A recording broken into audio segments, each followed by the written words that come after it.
ইতিমধ্যে আপোনালোকে দেখা পাইছে হৰি নামৰ ধৰণে মুখৰিত হৈ গৈছে বৈষ্ণৱ পণ্ডিত সোণাৰাম চুতীয়া সমন্বয় ক্ষেত্ৰ এয়া দেখা পাইছে আপোনালোকে সম্পূৰ্ণ ভিডিঅ' চাই থাকক তেন্তে এটা 1200 বিঘা মাটি এয়া আপোনালোকে দেখা পাইছে অনুষ্ঠিত হৈছিলে শ্ৰীমন্ত শংকৰদেৱ সংঘৰ যে বাৰ্ষিক অধিৱেশন আজি দ্বিতীয় দিনাও এই আপুনি অনুভৱ কৰক হয়তো ইয়াত আহিলে গম পাব সংকিত মহানগৰত বহি থাকিলে হয়তো আপুনি গম নাপাব কিন্তু আমাৰ গাঁৱত গাঁৱত চলি আছে পবিত্ৰময় হৈ পৰিছে এই শ্ৰীমন্ত শংকৰদেৱ সংঘ দাদা কেনেকুৱা লাগিছে এই পবিত্ৰ স্থানত আজি আপোনাৰ উপস্থিত হয় ইয়াৰ অনুভৱটো প্ৰকাশ কৰিব নোৱাৰা অনুভৱ আবেগৰ অনুভৱ ইয়াত ভকত বৈষ্ণৱৰ যি সমাগম এই সমাগমে আমাক মানে এনেকুৱা আনন্দত বৈকুণ্ঠপুৰীত মানে আমাক হিচাপি কৰিছে গতিকে আমি বিমল আনন্দ লাভ কৰিছোঁ লাখ লাখ ভক্তৰ সমাগম কি ক'ব কেনে অনুভৱ হৈছে ইতিমধ্যে আপোনালোকে ভক্তি ৰখা বোৱাই গৈছে শ্ৰীমন্ত শংকৰদেৱ সংঘৰ যিখিনি আদৰ্শ যিখিনি মানে গুৰুজনাৰ নীতি নিৰ্দেশনা এই নীতি নিৰ্দেশনা সমস্ত ভকত বৈষ্ণৱে মানে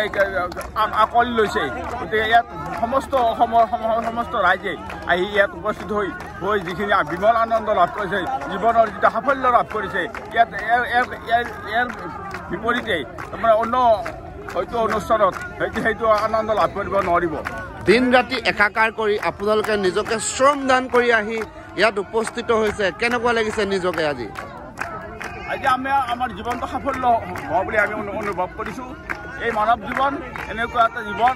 য'ত মানে ভগৱানৰ সান্নিধ্য লাভ নকৰিলে মানৱ জীৱনটো তাৰমানে বিফল হোৱা যেন অনুভৱ হয় সেইকাৰণে আমি এই শ্ৰীমন্ত শংকৰদেৱ সংঘৰ এই মজিয়াত আহি উপস্থিত হৈ আমি জীৱনটো একেবাৰে সাফল্যমণ্ডিত হোৱা বুলি আমি অনুভৱ কৰিছোঁ এই অনুভৱ কৰক ৰাইজে নখ দুকাৰিলে নদী বয় এই চক আজি অনুভৱ কৰক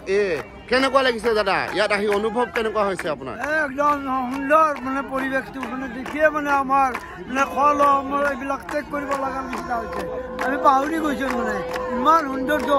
ইমান সুন্দৰ পৰিৱেশ ইয়াতকৈ আৰু আমি ক'ত পাম আৰু এই আমি ঈশ্বৰ পোৱা যেন লাগিছে তাৰমানে আমি যে ঈশ্বৰৰ হেৰি এইখিনি আমাৰ মানে সন্তুষ্ট ভক্তিময় পৰিৱেশত বিলীন হৈ গৈছে ভক্তি এটা অনুভৱ কৰক হয়তো ছবিয়ে মিছা কথা নকয় এয়া আপোনালোকক ভিডিঅ'ৰ সৈতে দেখাই আছো শ্ৰীমন্ত শংকৰদেৱ সংঘৰ বাৰ্ষিক অধিৱেশনৰ এক বিশাল আয়োজন আপোনালোক বলক তেন্তে সেই ভক্তিৰসৰ মাজলৈ আমি সোমাই গৈছোঁ আহকচোন আপোনালোকে চাওক অনুভৱ কৰক এটা কেনে এক পৰিস্থিতি হৈ আছে এই যোৰহাটত আপুনি আহক আহিলে গম পাব যদি আপুনি দেৰগাঁৱৰ পৰা আহে 10 কিলোমিটাৰ আহিব লাগিব যোৰহাটৰ পৰা আহে 12 কিলোমিটাৰ আহি এই যি আমাৰ বৈষ্ণৱ পণ্ডিত সোণাৰাম চুতীয়া সমন্বয় ক্ষেত্ৰ ৰূপে খ্যাত যোৰহাটৰ এৰালতলি পথাৰত আহিব লাগিব অহা 6, 7, 8, 9 তাৰিখলৈকে আছে তেন্তে আপুনি এবাৰ আহি চাওক ইয়াত নিজকে ধন্য বুলি ভাবিব নিজকে পবিত্ৰময় বুলি ভাবিব আজি এই সকলো লাখ লাখ ভক্তৰ ভিৰ হৈছে কিয় হৈছে শ্ৰীমন্ত শংকৰদেৱ গুৰুজনাৰ যি গুণ গৰিমা সেই মহত্ব বুজি পাই আজি ভকতসকল ওলাই আহিছে সেয়েহে আপুনিও আহক এবাৰ চাই যাওক এই পবিত্ৰময় পৰিৱেশ এয়াই হৈছে ভক্তিময় পৰিৱেশ শ্ৰীমন্ত শংকৰদেৱ সংঘৰ বাৰ্ষিক অধিৱেশন শ্ৰীমন্ত শংকৰদেৱ সংঘৰ কেন্দ্ৰীয় সেৱা বাহিনী জয় শ্ৰীমন্ত শংকৰদেৱ সংঘৰ কেন্দ্ৰীয় সেৱা বাহিনী